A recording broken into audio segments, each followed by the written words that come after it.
Oke, shalom sahabat Alpetra.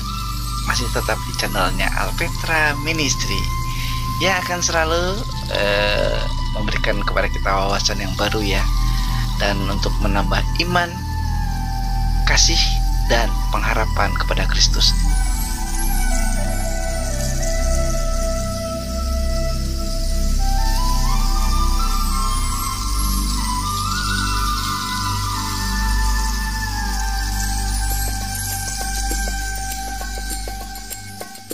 Baik sahabat Alpetra, di kesempatan kali ini tentunya sudah dilihat ya di layar monitor sahabat Alpetra semua, ada abang saya, ada Bang Heri yang akan berbagi kepada kita tentang sesuatu yang sangat penting sekali di bulan kasih sayang ini. Salam sahabat Alpetra, kita tayang lagi, jumpa lagi di sini. Tentunya masih bulan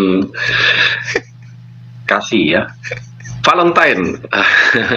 Kasih kan forever ya, Kang Alfa ya. Cie yang sayang-sayangan, yang enggak mau yang enggak aja ya. Basi katanya sayang-sayangan. Nggak perlu lah kasih sayang itu, cinta-cinta gitu ya. Dan Bang, malam ini kita mau ngebahas itu tuh, dampak kasih ya, atau love impact dalam bahasa Inggrisnya. Nah Bang, pertanyaan pertama saya Bang, kita ini kan dituntut bukan sekedar menjadi Kristen, tapi menjadi garam dan terang katanya. Jadi apa Bang harus dilakukan? Iya, love impact. Iya. Iya betul. Sepertinya kasih itu pengaruhnya besar, dampaknya luar biasa, bahkan bisa mengubah hidup seseorang. Karena kasih tiada taranya ya, seperti itu. Kasih masih ada lah. Nah, sahabat Alpetra, pengaruh atau dampak kasih Allah tidak pernah berubah ya. Allah datang ke dunia dalam diri Yesus Kristus, menebus, menyelesaikan dosa. Impact dari kasih itu ya. Love impact ya. Kalau secara natur layaknya manusia, pasti dia cinta dengan sesama atau orang yang dia cintai, orang tua, sahabatnya, atau familinya. Begitu juga Allah terhadap biji matanya yang dihargai, dicintai ya, sahabat Alpetra dan saya. Sampai nyawa harus ditaruhkan, bahkan meninggalkan surganya. Luar biasa kan? Kalau pasangan atau yang sedang bermadu kasih ya, tentu pasangannya, khususnya laki-laki, dia memberikan segenap waktunya, uangnya ya, Kang Alfa. Iya dong. Nyawanya belum tentu juga ya, seperti itu. Sekalipun ada juga yang memberikan pengorbanannya ya, minimal pengorbanannya, waktu ya, dana dan lain sebagainya. Nah, tapi lebih dari itu, kita lihat kasih Allah kepada kita yang harus juga kita teladani. Harganya mahal, dan tidak mungkin kita bisa membayarnya. Setidaknya harus memberikan hidup kita kepada Tuhan, berkorban, setia, ya, dan tidak jatuh ke dalam dosa lagi. Nah, itu saya kira Kang Alfa ya. Iya betul. Jadi seperti itu ya. Jadi kita harus bisa ngasih lihat ya, sebagai terang dan garam, untuk tidak berbuat dosa lagi. Dengan begitu kasih Allah akan terlihat gitu ya Bang ya, bahwa kita ini memiliki dampak yang positif gitu untuk orang-orang di sekitar kita. Nah Bang, salah satu tindakan dari dampak kasih Allah itu kepada kita, dan kita juga harus berdampak tentunya dengan kasih itu kepada orang lain. Salah satu caranya adalah berbagi. Nah, berbagi yang bagaimana Bang yang berdampak? biasanya kan orang suka hitung-hitungan juga nih kalau mau melakukan tindakan kasih ya, misalnya dengan berbagi, tak berbagi waktu, apalagi bagi uang, bagi kopi lah sekelas berdua gitu ya. Nah ini berbagi gimana Bang yang sebetulnya yang berdampak, tentu maksud kita dalam hal ini membawa dampak itu supaya orang itu merasakan kasih Kristus gitu Bang. Berbagi hati ya, keinginan tanpa pamrih, orang akan melihat, bahkan tidak akan dilupakan dia yang sedang membutuhkan sesuap nasi, dia yang membutuhkan pengobatan, tidak ada dana yang harus dia tebus obat ya, atau untuk makan. Tentu ada hati yang Tuhan gerakkan untuk membantu, menolong tanpa pamrih. Iya. Nah, sahabat Alpetra, tidak mungkin orang melupakan jasa bantuan yang cuma-cuma itu, tanpa pamrih ya. Ada hal yang kita ingin membalas suatu saat, karena balas budi ada ikatan yang pernah kita dapatkan dari orang yang membantu kita. Tuhan mengirim malaikat, Tuhan memerintahkan malaikatnya lewat sesama kita yang Tuhan gerakkan. Manusia naturnya, instingnya, bahkan Tuhan desain untuk memperhatikan sesamanya. Itu sebabnya kata Alkitab, kasih itu tidak berakhir, tidak berkesudahan. Sekalipun pengetahuan akan terhenti, ya. Mimpi, bernubuat, bahkan bahasa lidah ya. Tapi untuk kasih tidak berkesudahan. Love impact-nya, ya. Nah, tapi sangat miris sekali kalau orang yang sudah diciptakan Tuhan tidak ada sedikit pun unsur kasih. Maunya dia hanya menerima saja, ya, tapi tidak mau memberikan kepada sesamanya. Nah, sahabat Alperta, sudah berapa yang kita harus berikan atau pernah berikan kepada sesama kita? Tidak terhitung, bagus ya. Atau berapa banyak yang kita terima dari orang lain berupa bantuan, juga tidak terhitung. Tapi perbanyaklah memberi, jangan lebih sering receiver ya, atau menerima. Lebih baik giver, ya, pemberi. Nah, ya, betul. Ya Bang. Bahkan Tuhan akan perhitungkan selama yang kita berikan. Nah, jadi dampaknya besar sekali Kang Alpa ya. Sahabat Alpetra, jangan pernah berpikir nanti akan miskin setiap kita kasih dan beri ya. Termasuk objeknya orang yang kita tidak kenal. Namanya juga kasih agape, tidak memandang objeknya ya. Betul. Baik keluarga, bukan, atau miskin, kaya ya. Enggak. Tapi kan miris juga kalau orang kaya tidak mau memberi. Itu mah pelit Bang namanya Bang. Pelit ya. Ya kalau nggak sebut pelit, kikir lah. Kayak cerita orang kaya ya, kata Tuhan Yesus, jual hartamu, tunggu dulu, kata orang kaya itu katanya. Aduh, nanti dulu katanya. Padahal Yesus perintahkan pada kita harus mempraktikkan garam dan terang itu ya. Artinya karena bersifat metafora, gambaran, garam, kita beri tampil beda ya. Asinkan, supaya asin ya diasinkan dong, tambah garam dengan sikap, perbuatan, atau cara pandang kita. Dan orang kan melihat, karena dia sudah mengasinkan, pasti akan berdampak. Yang tadinya tawar menjadi rasa, gitu ya. Iya dong.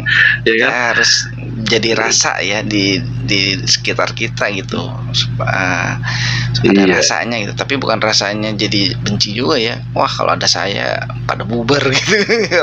Bukan gitu ya, justru sebaliknya ya, bahwa kita di setiap komunitas atau mungkin orang yang kita kenal ya Bang ya, harusnya menciptakan atau menjadi sebuah rasa yang tak terlupakan.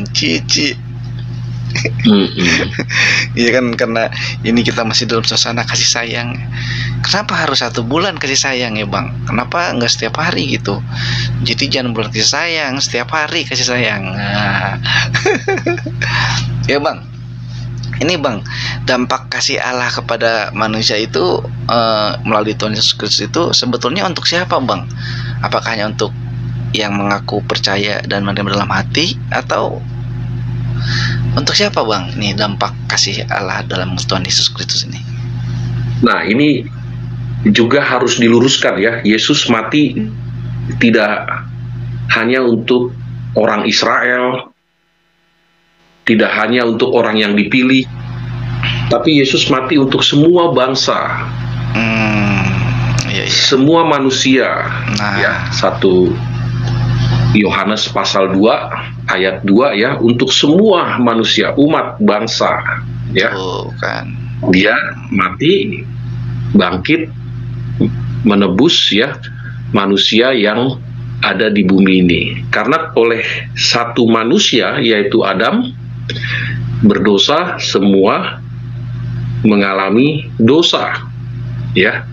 Sesaleh-salehnya orang saleh pasti berdosa, kan gitu ya kata Alkitab ya, karena sudah hilang kemuliaan Allah.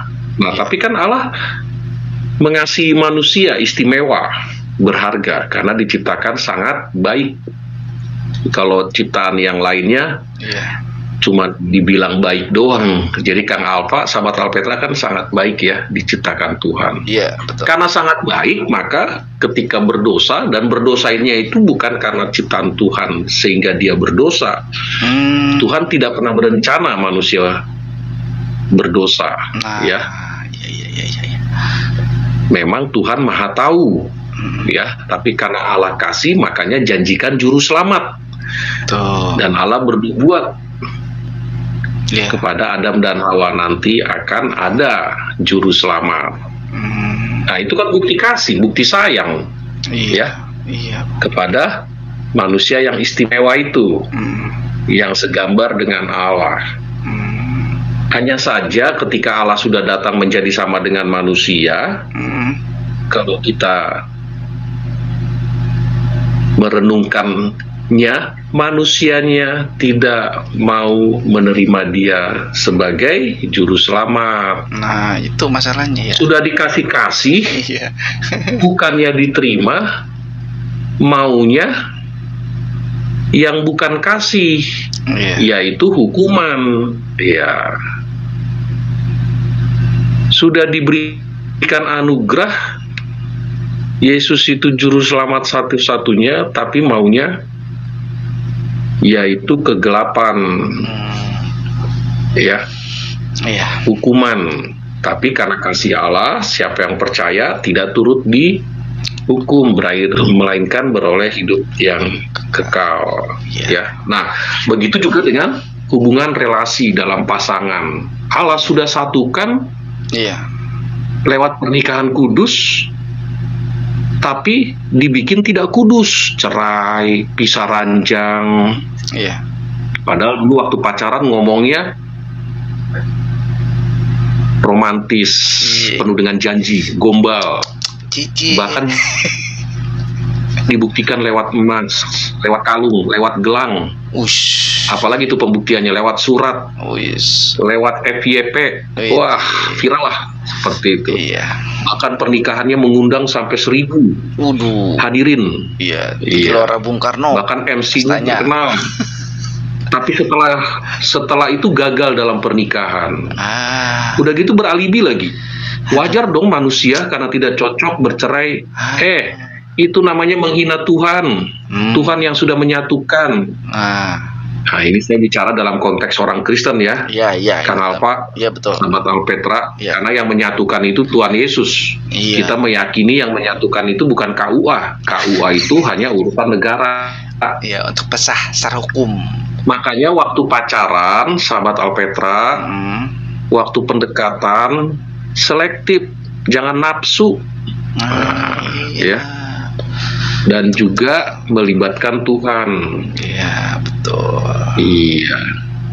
Begitu Kang Alfa ya? Iya, yang seperti Abang bilang waktu yang di konten sebelumnya ya, kita harus kalau bisa saling mendoakan dulu gitu. Terus ada pengenalan dulu, PDKT yang benar gitu. Terus juga kalau bisa nanya atau bersiklusnya di gereja dengan teman-teman seiman, jadi kan nggak akan sekurang-kurangnya tidak akan terjerumus lah ke hal yang salah ya, gitu kan. Tidak bisa dibilang iya bisa 100% juga gitu, tapi tetap kita harus melihat bahwa kekurangan kelebihan itu biasa gitu. Nah Bang, bicara tentang kekurangan ya Bang, atau kelemahan, kan dalam Love Impact ini kita tentunya punya teladan yang pasti, yaitu Tuhan Yesus Kristus sebagai teladan kita ya, dari kasih Kristus ini. Nah, gimana Bang contohnya kita meneladani Tuhan Yesus dalam Love Impact ini Bang?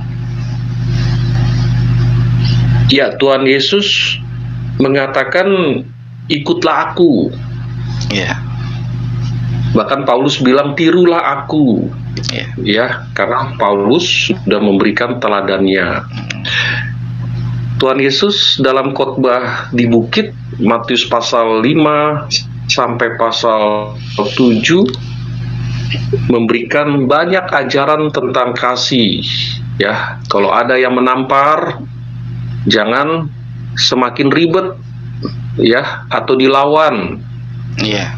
Karena dengan kasih semua akan menutupi, semua akan memberikan perubahan. Yang tadinya geram, marah, tapi karena kasih akan mewarnai suasananya menjadi tenang, damai. Itu kan klise, itu kan teori. Kita hajar aja, hajar juga kasih. Katanya gitu ya. Tapi nanti jadi ribet dong ya, jadi rame. Nah, itu sebabnya Tuhan Yesus ajarkan supaya kasih dapat menutupi segalanya, termasuk rasa geram, benci, nafsu, ya.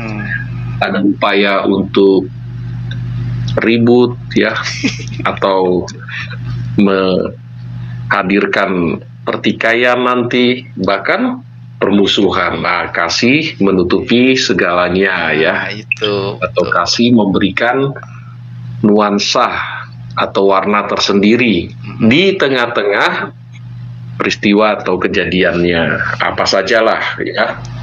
Seperti itu. Nah, sahabat Alpetra juga, karena kasih juga bagian dari garam atau menggarami, sehingga memberikan rasa yang nikmat, yang tadinya menegangkan, lalu karena ada kasih di mana orang benar di situ ingin mencerminkan kasih Kristus, dia akan mendamaikan, ya, dan membiasakan. Garam itu kan tujuan mengawetkan, ya. Oh iya, sehingga juga, ya. Karena mengawetkan, jadi hidupnya terasa terus berulang-ulang memberikan rasa. Pada waktu komunitasnya sedang bersitegang, pada waktu musuhnya mendatangi dia, ya, dan kita memberikan kepadanya wujud kasih, ya. Memang berat, ya, tapi berilah tampil beda dan rasa yang nikmat, ya. Kan bukti pertobatan itu yaitu ada buahnya, bukan dari mulut bertobat tapi tidak ada buahnya, ya. Masih berlaku geram, masih berlaku marah, tidak dapat mengendalikan diri, dan lain sebagainya. Ya, mana bukti dari teladan Yesusnya, ya? Begitu ya. Nah, demikian juga dengan perilaku atau sikap hidup yang menerangi garam dan terang. Ya, akulah terang. Ya, kalau Tuhan Yesus mengatakan dirinya terang, ya kita pun status sebagai anak Allah, murid Kristus juga menjadi terang, ya, menjadi terang dalam kegelapan. Nggak tahu nih mereka mau berbuat apa, ya, sudah deadlock, sudah mentok, ya. Kalau kita tambahin dengan bersih tegang juga, tanpa menerangi, nanti akan semakin ribet, ya, semakin runyam. Nah, tampil beda, kan begitu ya, Kang Alfa ya? Ya, betul Bang. Nah, memang harus kita bisa meneladani ya, dan melakukannya. Jangan hanya meneladani, tapi melakukan juga apa yang diteladani itu oleh Tuhan Yesus ya, kita lakukan. Nah, seringkali bicara tentang teladan ini ya Bang, nah, kalau saya ke abang kan, Bang, saya minta tolong dong, misalnya gitu, ini kita contohkan aja ya, Bang minta tolong dong, saya minta uang Bang, dulu ya gitu ya Bang ya, saya mau beli kopi nih, terus abang bilang, oh ya udah, nih saya ada 10.000 nih gitu, beli kopi gitu. Terus saya datang lagi ke abang, Bang, saya nggak ada gelas nih Bang gitu, buat ngopi, ini saya ada gelas nih, ini kamu pakai nih. Wah itu ya, tapi gelasnya sekarang udah nggak tahu kemana tuh. Udah lama ya. Ini kisah nyata loh ya, ilustrasi kisah nyata, tapi ini sahabat Petra. Nah Bang, gitu juga saya kalau ke Pak Yan gitu, dan Pak Yan juga sering kali kalau ada orang datang ke dia gitu. Satu kali kami lagi nunggu bis gitu, duduk, tiba-tiba ada orang yang minta-minta itu loh Bang, minta Pak Yan tuh banyak ngomong, dia langsung kasih nih gitu. Nah gitu kan Bang, sama lah, hal itu juga abang lakukan juga. Jadi saya kadang ikutan juga kayak gitu ya. Tapi ada Bang orang yang ya udah ngasih aja gitu, nggak karena Tuhan Yesus lah, terlalu berat katanya kalau saya ngasih karena Tuhan Yesus, malu saya sama Tuhan Yesus gitu ya Bang ya. Nah ada juga Bang yang gini Bang, ada orang datang sama gembalanya, sama pendetanya, Pak saya nggak punya beras Pak, saya minta tolong nih, ke gereja kan, ke gembalanya. Terus gembalanya jawab, kamu berdoa dong sama Tuhan Yesus, nanti kalau saya kasih, kamu bilangnya dia tolong saya, bukan dia tolong Tuhan Yesus. Jadi udah pulang berdoa, nanti ada yang lah, gimana itu Bang? Saya perasaan sama abang nggak digituin deh, Bang minta buat kopi dong, udah sana lagi, kamu berdoa aja sama Tuhan, nanti Tuhan yang kasih kopi, kalau abang yang kasih nanti kamu bilang abang yang nolong, bukan Tuhan Yesus. Lah kok begitu sih Bang, itu gimana itu Bang, kayak gitu konsepnya Bang? Ya memang ada saja kasus dan juga contoh seperti itu ya. Iya. Mungkin maksudnya ingin membina, mendidik ya. Iya. Saya kira kalau 1-2 kali dikasih, justru itu sudah memberi nilai didik ya, dengan ada peringatan dan juga nasihat ya. Iya. Kalau memang dia meminta, kita kasih, tapi kan tidak sekedar ada pemberian. Iya. Ada edukasi kepada orang itu bahwa bekerja, berusaha karena masih ada kesehatan ya, dari tubuhnya lengkap, tangan ada, kaki ada, pikiran juga ada, ya seperti itu. 1-2 kali kan pasti lewat pemberian dia juga senang, oh ada nasihat, oh ada motivasi gitu. Saya kira manusia tahulah kapan waktu dia stop memberi karena kelihatannya sudah tidak baik orang ini mentalnya, maunya terima saja, wah enak nih gratisan, kan banyak juga di lapangan kita lihat ya, wah gratisan ya, wah orang ini memberi terus, minta terus deh, karena dengan banyak memberikan pahalanya besar, kan begitu ya. Iya. Iya. Tapi kan nggak bisa juga ya Bang minta-minta terus. Iya kan, apalagi masih sehat kan. Iya, masih sehat seperti itu. Tapi nggak salah juga kita memberi pertama, lalu kedua, bahkan ketiga. Tapi ada nilai didik yang kita sampaikan. Bahkan kita kalau ada relasi, ini kamu mau nggak bekerja? Mau nggak kamu bekerja? Nih di rumah saya nih kamu nyapu, bersihin halaman, nanti saya kasih ya 10.000. Ya, betul. Atau menyetrika, begitu ya. Iya, betul Bang. Kalau dia nggak mau duitnya doang, berarti mentalnya sudah mental kolonial. Iya. Itu bukan orang yang lahir baru itu kayak gitu. Iya dong. Iya, ya.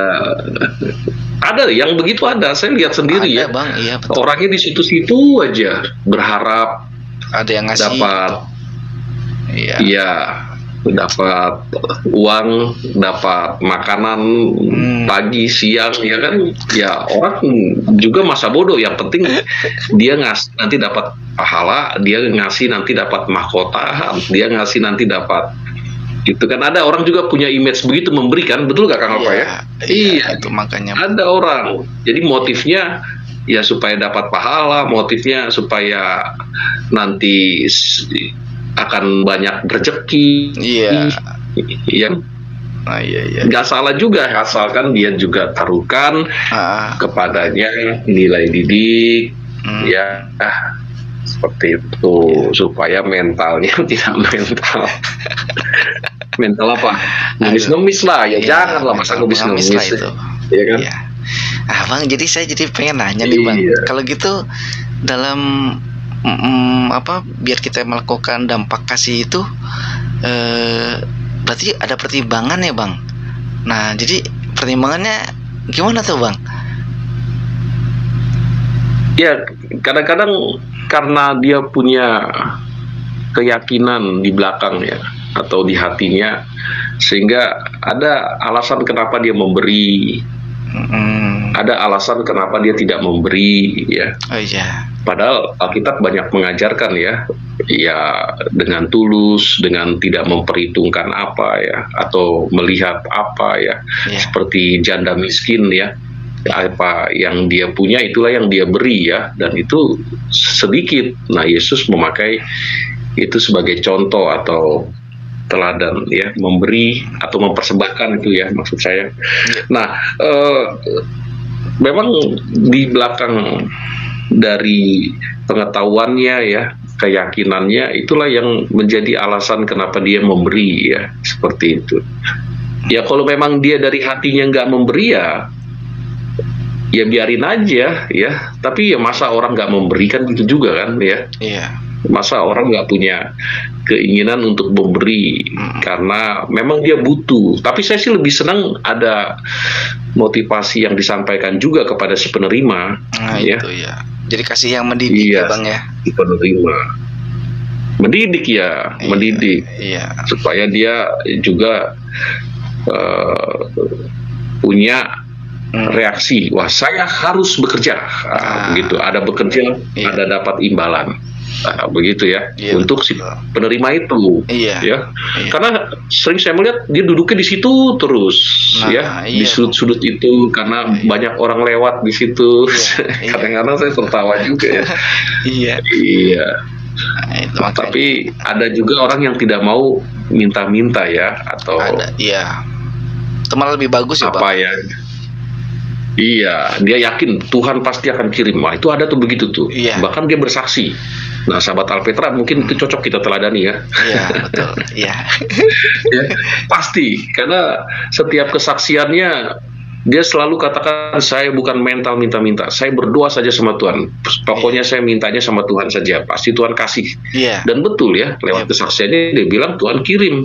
Ya, jangan ngemis-ngemis lah ya. Ya di samping malu itu bukan mental Kristen kan gitu ya, kenapa ya? Mental orang Kristen. Karena Tuhan bilang mintalah, ya udah mintanya sama Tuhan. Betul. Jangan mintanya sama yang lain ya, Ke seperti gunung itu. kata abang. Ya memang ada kasus-kasus khusus yang begitu ya.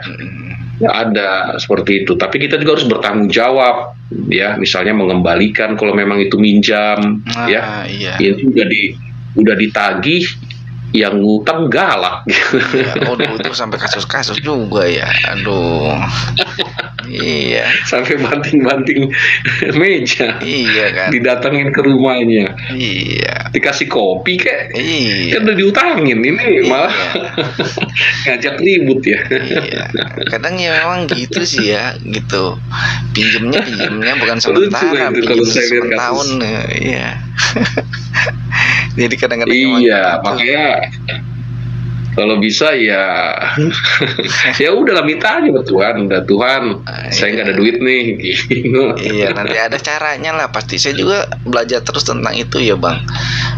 Sahabat Petra, saya berani ngomong ini seperti ini ya karena abang saya tuh saksi hidup gitu dari kehidupan kerohanian kepribadian saya sejak pertobatan ya. Saya tuh juga masih belajar untuk nanti ada burung gagak yang kirim tapi dulu belum bisa gitu, masih sempet gimana ya goya-goya. Nah tapi setelah 10 tahun terakhir ini saya belajar seperti itu dan selalu ada yang nggak disangka-sangka gitu, termasuk membuat channel ini juga apa nih ngabisin waktu, kan ada ya bang yang bilang gitu ya bang ya, tapi enggak, saya bilang itu nanti Tuhan cukupin, semuanya pasti ada. Dan memang luar biasa ya, ketika mengimani itu banyak hal yang tidak kita sangka gitu. Kita satu keluarga itu beriman, nanti Tuhan yang akan menolong, memberi, dan ya puji Tuhan kita jadi pasti kasih itu impactnya besar lah ya. Entah dari mana datangnya, karena Tuhan tidak biarkan orang percaya itu jatuh sampai tergeletak. Ya jatuh tapi nggak sampai tergeletak ya, karena tangannya menopang. Kan ada firman Tuhan di Mazmur menyebut begitu. Iya betul. Jadi karena kasih itu punya pengaruh, dampak yang kuat, Tuhan gerakanlah orang-orang yang mungkin pernah ada relasi atau teringat, tiba-tiba ditanya, kamu mau butuh apa, begitu ya. Ya tapi bukan berarti itu juga yang menjadi motivasi kita ya. Pokoknya kita berharap penuh ya, berlutut kalau bisa, berpuasa kalau sanggup ya. Iya kan? Benar, karena kan ada upaya kan Tuhan perhitungkan. Nah itu dampak kasih tuh ya. Mungkin nanti gereja memperhatikan ya, mungkin nanti sahabat ya. Ya jangan kayak orang cari-cari duit keliling ya, WA sana WA sini, aduh. Iya betul. Dan saya juga gitu, sempet ya ke abang ya, ini karena kesaksian yang nyata yang saya lihat aja ya. Jadi sahabat Petra juga jangan salah paham, wah ini karena abangnya sih dipuji-puji, enggak juga ya, saya nggak bermaksud memuji, tapi emang pengalaman yang gampang lah untuk diceritain gitu, kesaksian nyatanya. Saya ke abang juga sering gitu ya, bang minta uang dong, saya mau usaha nih bang, ini nih. Tapi abang juga melakukan didikan yang benar, meluruskan saya kalau saya belok. Terus kalau saya nggak bisa, bang maaf ya bang saya nggak bisa, jangan abang bilang woi balikin duit gua, terus saya marah-marah gitu, apa sih lo, aduh itu nggak kayak gitu juga. Malah saya datang ke abang sendiri gitu, bang gimana nih bang, saya belum bisa balikin, kan enak ya bang kalau gitu ya bang ya, ntar keputusannya gimana ya itu kan masing-masing gitu. Nah juga saya belajar untuk beberapa tahun terakhir ini, ada orang yang memberi, saya kadang suka nanya bang, kalau dulu kan kalau ada yang ngasih ambil aja ya, kalau sekarang saya belajar nanya, udah ini ada yang ngasih, bapak ngasih saya ini buat apa pak? Saya malah nanya gitu. Gitu. Gak mau, kadang ada yang ngasih saya balikin loh bang, saya balikin beneran gitu. Jadi karena ya itu saya ingin justru orang lihat ada dampak kasih ya bang dari kita gitu, bukan kita melihat dampak kasih dari orang lain gitu. Justru kita yang harus jadi berdampak buat orang lain di sekitar kita, supaya kalau ada apa yang selalu diajarkan itu, tadi juga abang udah bilang sih, lebih baik kita memberi daripada kita meminta, apalagi punya mental peminta-minta. Waduh, jangan deh ya Bang, memolukan Tuhan Yesus itu ya Bang ya, kalau kayak gitu ya Bang gitu. Nah Bang, ini kemarin ada teman cerita Bang, dia bilang ke saya, itu di kumpulan saya ada pendeta katanya. Iya, kenapa emang? Saya bilang, pendeta itu tiap datang gila makannya, aduh habis-habisin katanya. Saya diem, malu kan Bang, gawat. Malu ya. Iya gawat. Geragas. Terus saya bilang, ya mungkin dia lapar, Pak pendeta itu. Ya masa pendeta kayak gitu? Waduh, udah gitu makanannya pulang dibawain lagi katanya, dimasuk-masukin ke tasnya. Waduh, bungkus gitu. Iya. Udah pas mau pulang, ngomong lagi ke pemimpin saya katanya, Pak saya nggak punya uang buat ongkos, minta dong. Kata saya, ya Tuhan Yesus, masa pendeta kayak gitu? Itu bukan pendeta kali. Gitu. Terus saya ngomong ke teman saya itu, mungkin dia bukan pendeta. Oh enggak, dia pendeta. Gerejanya di sana nih, nyebutin lah di daerah, di satu daerah di Jakarta Bang, Bang, Jakarta. Aduh, Jakarta. Itu padahal love impact-nya itu gimana ya Bang ya? Gimana dia mau jadi kesaksian gitu, jadi terang dan garam di tengah-tengah. Iya, seharusnya dia menunjukkan diri ya sebagai pendeta. Ya mestinya dia memberi kan pendeta. Iya. Ada nggak ada harus memberi kan. Iya. Justru malu-maluin ya. Iya, mungkin kata Bang tadi. Ya mungkin bukan puasa dia. Iya. Kalau ya justru mengatasnamakan pendeta kali. Karena kan bisa jadi dia mengatasnamakan pendeta supaya segalanya dia bisa dapat. Saya nih pendeta, orang suci ya, kira-kira gitu. Sekalipun dia nggak ngomong begitu kali. Iya sih.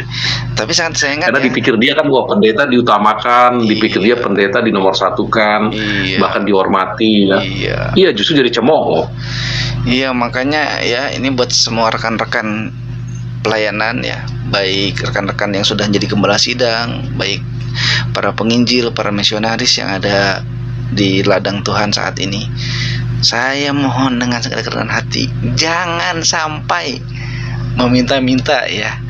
Kan saya juga kemarin waktu mau masukin itu di channel kita, terus diputuskan enggak lagi dimasukin karena nggak mau. Gitu saya.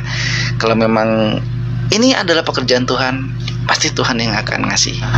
Dalam menolong itu dasarnya pertimbangannya tadi apa Bang, mengasihi itu juga harus juga sambil mendidik gitu jadinya ya Bang ya. Iya, menurut saya begitu. Memang ada warna edukasi kepada mereka yang menerima ya. Pemerintah aja kalau kasih bantuan langsung kan persyaratannya banyak kan. Iya, ada syaratnya. Iya, bukti dia miskin kan gitu kan. Iya. Ya tapi edukasinya nggak ada. Coba ya, edukasinya apa? Iya, solusinya apa? Nggak ada ya. Betul. Iya, dari pemerintah. Iya. Sekalipun persyaratannya banyak. Iya, betul. Nah, kalau kita mungkin dipakai Tuhan memberikan kepadanya nasihat ya, motivasi, apalagi orang yang itu kita yakini butuh. Iya. Nah, benar butuh lah duit ya. Iya, memang benar-benar butuh juga gitu. Sembako ya. Kan nggak sekedar kita kasih, sekalipun memang akhirnya kita kasih. Iya. Ya. Iya. Minimal dia yakin bahwa Tuhan sumber berkat. Biarlah dia berharap kepada Tuhan, tidak berharap kepada manusia. Iya. Ya. Iya, betul. Ya memang kelihatannya teori seperti itu, tapi kan lakukan saja kan, nurut aja lah. Iya ya. Bang. Karena Alkitab bilang ya berdoa berharap, ya. Karena kalau berharap pada manusia sia-sia, nanti kecewa. Iya dong, gitu. Nah juga saya juga nggak nyalahin ya kalau ada hamba Tuhan, gembala, pendeta, siapapun yang kalau misalnya ada yang minta tolong terus bilang ya udah kamu berdoa dulu. Kalau saya waktu itu mengalaminya ketika ada orang yang mau minta tolong itu, saya memang bilang juga berdoa. Kalau orang itu, oh iya Pak saya belum berdoa, nah itu masih ini ya. Kalau misalnya orang itu datang ke kita terus dia bilang, Pak Bang Heri, saya udah berdoa Bang di rumah tadi, minta tolong, saya udah kemana-mana cari usaha bang, nggak dapet bang, saya nggak ada beras, minta tolong bang. Terus abang bilang, berdoa lagi, jangan saya nanti yang kasih kamu beras, nanti kamu bilangnya saya yang nolong kan Tuhan. Ya nggak bisa gitu dong ya bang. Kita kasih berasnya, terus dikasih tahu kamu besok mau usaha apa, misalnya kayak gitu ya bang ya. Mau. Iya betul. Nah itu baru, karena kan Tuhan kasih manusia akal sehat ya. Iya. Apa yang harus dilakukan? Nah, sementara tubuh masih sehat lengkap. Iya. Oh saya ingin, saya lebih senang misalkan dia bertanya, ada yang mau dikerjakan nggak Pak? Iya, iya. Misalnya nyuci mobil, misalnya nyuci motor, iya, nyapu-nyapu. Iya. Wah itu saya lebih senang begitu tuh. Iya kan? Iya. Daripada minta beras dong, minta apa gitu, minta duit, iya kan? Iya bang. Seperti itu. Nah itu kan nanti kan jadi bersahabat ya, jadi bersaudara. Iya. Nah, kalau dia menjalin hubungannya dengan siapapun ya, dengan berharap dapat pekerjaan, apapun kerjaannya ya. Iya. Kan membantu bersih-bersih. Iya, gitu. Lebih enak. Oke, sahabat Alpetra, akhir dari podcast kita, Love Impact itu memiliki dampak yang luar biasa. Bukan kecil atau sedikit, tapi besar dan berpengaruh kepada hidup sesama kita. Ya, betul. Tapi kalau pasif, tidak mengaktifkan kasih itu, jangan harap kita dapat menjadi sorotan utama karena tampil beda. Ya, sahabat Alperta, dengan kasih melalui garam terang, memberi rasa dan menerangi kegelapan, percaya tidak percaya, buktikan kasih itu, pasti impact-nya, dampaknya luar biasa. Ya. Salam sehat, cinta Tuhan, cinta keluarga, jaga kesehatan. Maranatha. Terima kasih Bang atas pencerahannya buat kita. Semoga sahabat Alpetra Ministry ini bermanfaat ya. Sampai jumpa lagi di kesempatan berikutnya. Shalom, Maranatha. Maranatha.